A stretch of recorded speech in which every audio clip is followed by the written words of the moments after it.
Welcome back to the Balance Bully podcast for ambitious women in business and a few brave men.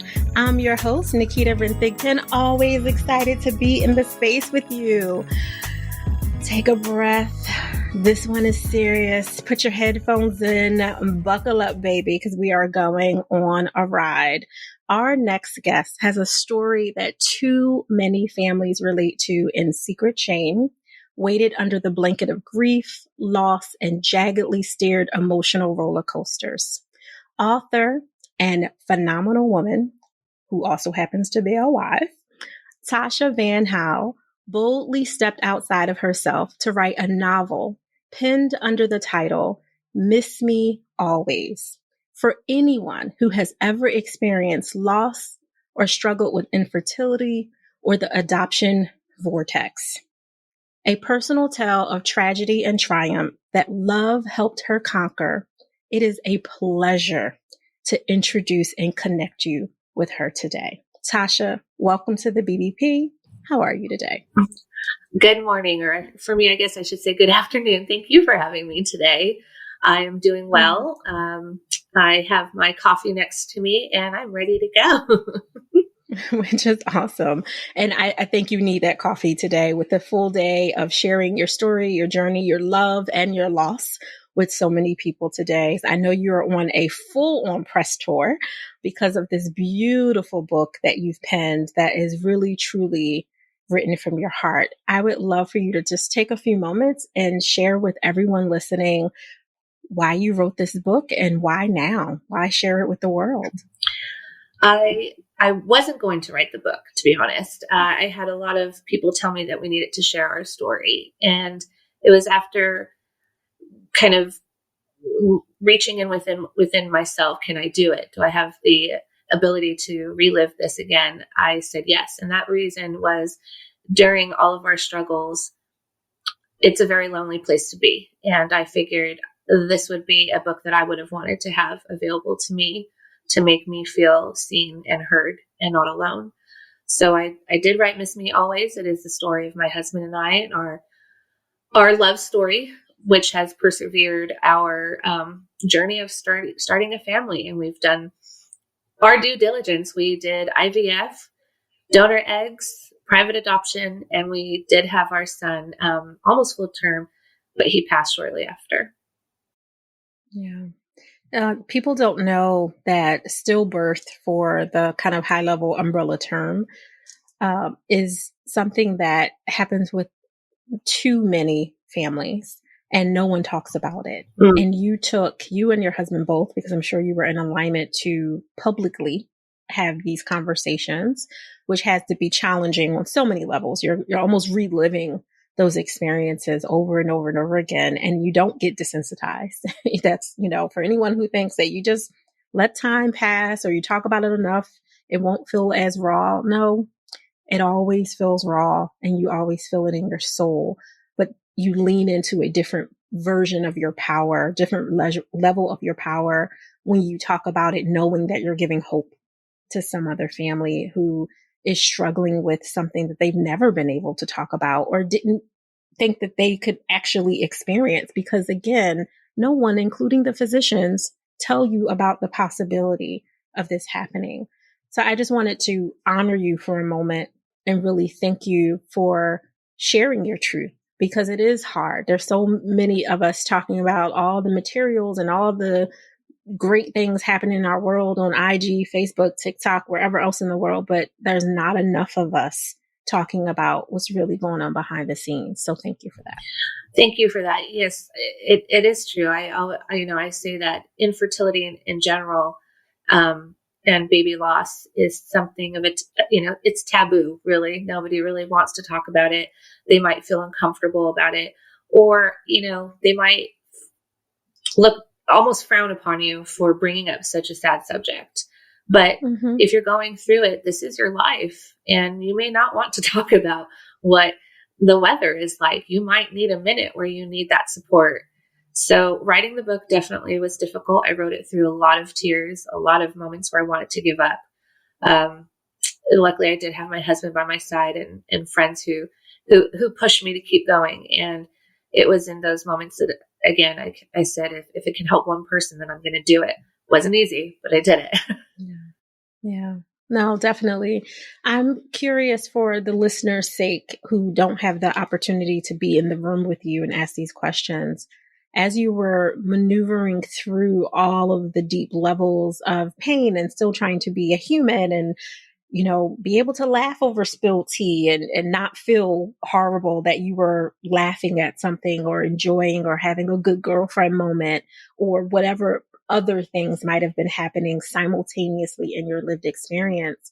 How are you able to process and I say and A and D in parentheses, and be a human, right? Like because that's hard to do for most of us when we're willing to admit that surrender is messy and it's a gut wrenching process, but you still have lifing on the other side. How are you able for yourself individually and then also as a couple to still navigate the world? Well, individually, for me, I've always been a very outgoing person. I love being with people. I love talking to people, and being holed up in the room or being, under this very dark cloud. I knew that wasn't me, and I missed that person. So I knew I needed to find her again. And you're right. At times when I would laugh, if something was funny, I would laugh. Would I find guilt in that? Yes, I would. But I also knew that was part of the healing process and being able to move on. When I would laugh or have those moments, I would actually think to myself, I can do this. I just laughed. I just had a moment. I can do this. As far as being a part of a couple, as I'm struggling through it, there are moments where I didn't want to be part of this world anymore. And my dark thoughts were, I don't want to be here. It was my husband that really was my saving grace. I say he's sort of my lifeline, because I would look at him and I would see the struggles that he was also going through. And I knew that, I couldn't do that to him. He had already been through so much, and I wanted to honor him and the marriage and the vows that we took. And I would push through. Yeah. And that in and of itself speaks volumes, Tasha, because when you're in a vortex of any kind, it's very hard to see anyone else outside of the pain, right? The vortex of adoption and all of the frustration and the paperwork and the triple checking and the money and all of the hope to be let down, like that whole emotional roller coaster in and of itself is a vortex. And you have multiple vortexes. I don't even know if that's a plural, but we're going to roll with it, that were happening simultaneously. And the deepest one was the disconnect that was happening from yourself to not want you to be here on this planet and to be able to pour into so many other souls, men and women alike. Because to your point, people forget about the men. Mm-hmm. The men have also felt they grieve in a different way than we do traditionally. There are some outliers, but traditionally they grieve in a different way than us, but they still feel, and there's still something happening. And you looked at the pain in your husband's eyes and what he was already dealing with, all of the vortexes like you were, and saying to yourself, I don't want to add to his pain. And that's bold for you to bring yourself up into that moment. That's not just brave and courageous. That is bold, because it takes almost a level of furiousness with yourself to honor someone else when you're in such a deep pain. And that's really hard for people to do. It wasn't easy. I don't think it came naturally at first, but seeing his pain caused me to have more pain. And that just wasn't a place that I wanted to be and wanted to live in. So I knew that I had to make wise choices, and I knew I had to figure it out. Do I still get sad and frustrated? Absolutely. But I have learned how to navigate through those feelings better, and also open myself up and reach out to people, whether it is my husband or my best friends. Yeah. People can be extremely valuable in those moments. Absolutely. And when they're betraying you because they don't understand or they don't want to hear it again, or they feel like to your earlier point that having a sad moment is, you should cut it out. Like nobody needs that right now. You're changing the mood. One of the best gifts you can give yourself, in my opinion, is being intentionally selfish enough to honor what you're really feeling. And whatever that looks like, regardless of whether people who you love, who are good people, who you trust, who love you back. But in that moment, if they can't handle it, you mind your business and you still allow yourself to move through whatever feelings need to flow. Absolutely. That was one of the difficult parts for me. I'm a yes person, and I always want to be there for somebody. I want to say yes to what they need. And I had to learn how to, jokingly say no and not worry about what it was that they were feeling. Because for me, I had, like you said, I had to be selfish about that. I'm the one who's healing, and I need to take care of my health, and whether it's physical or mental, I'm the one who needed to do that. And that's the only way I was going to get through. So I had to learn that. Still work on that sometimes, but it's a difficult journey, especially if you're a yes person. Yeah. And I relate to that. I was a people pleaser. I remember saying it in an interview, oh my goodness, well over 13, 14, 15 years ago.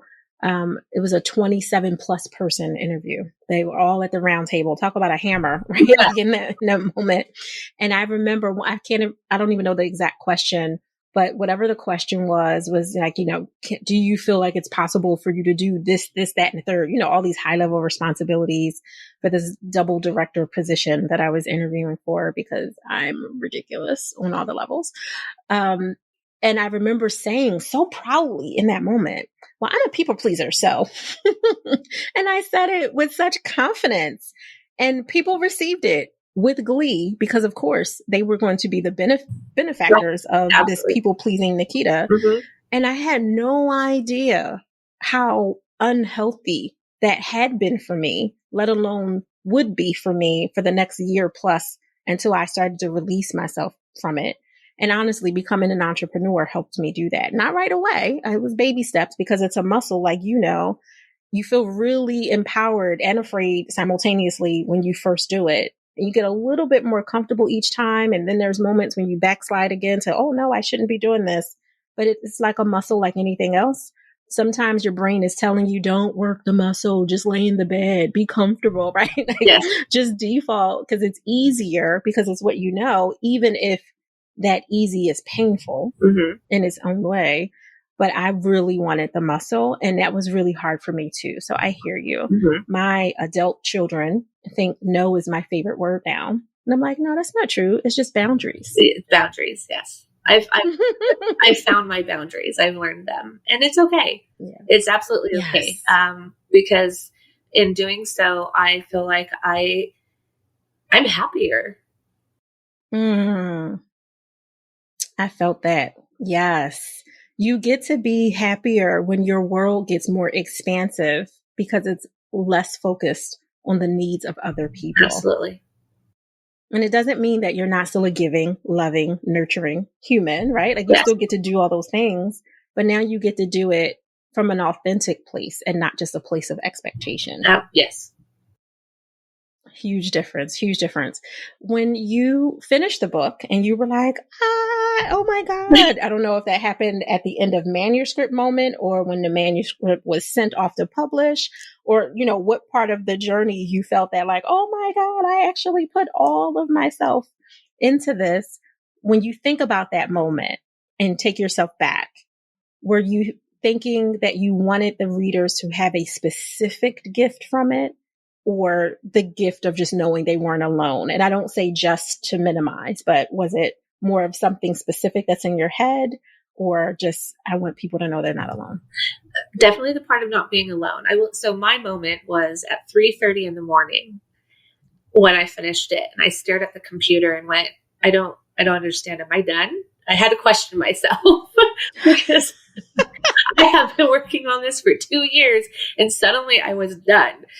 It was kind of surreal. And then I woke up my husband, and we, cheersed and had some apple cider. And then when he went back to bed, so that was my moment. The message behind the book is definitely a part as part of not being alone. I felt alone. I researched books and groups that would help me, and I found groups, but I did not find books. And that was hard.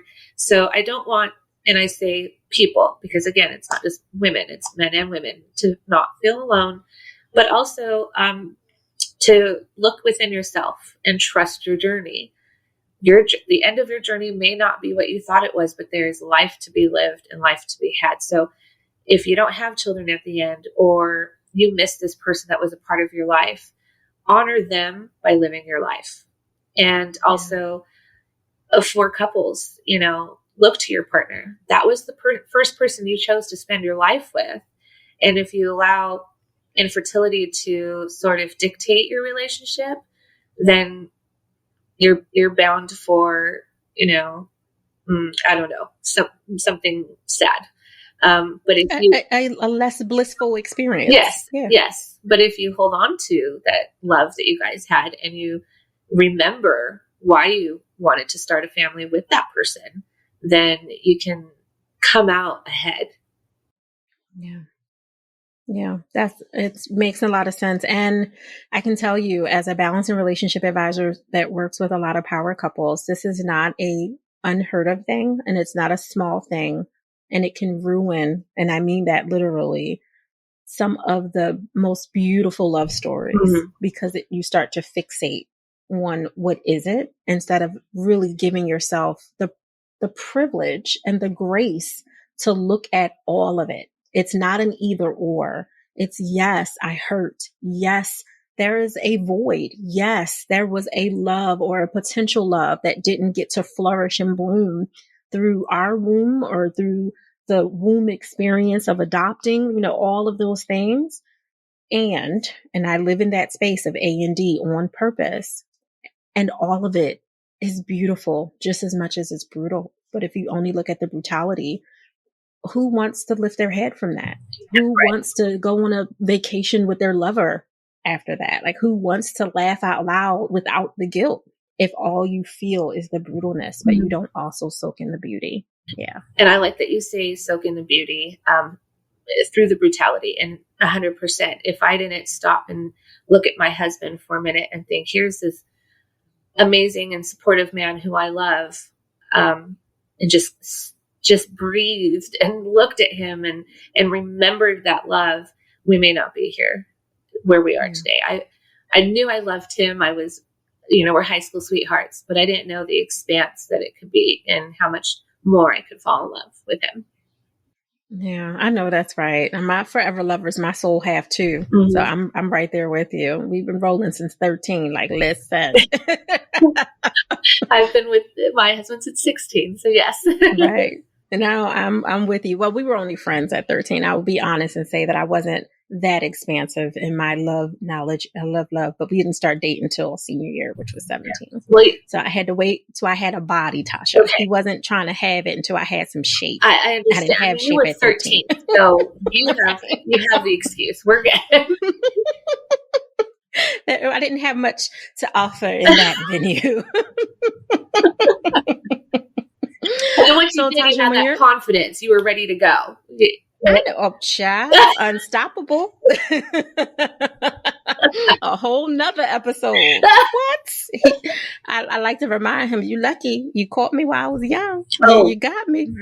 I tell that to Jeff all the time. Right? Come on, Jeff. You better know it.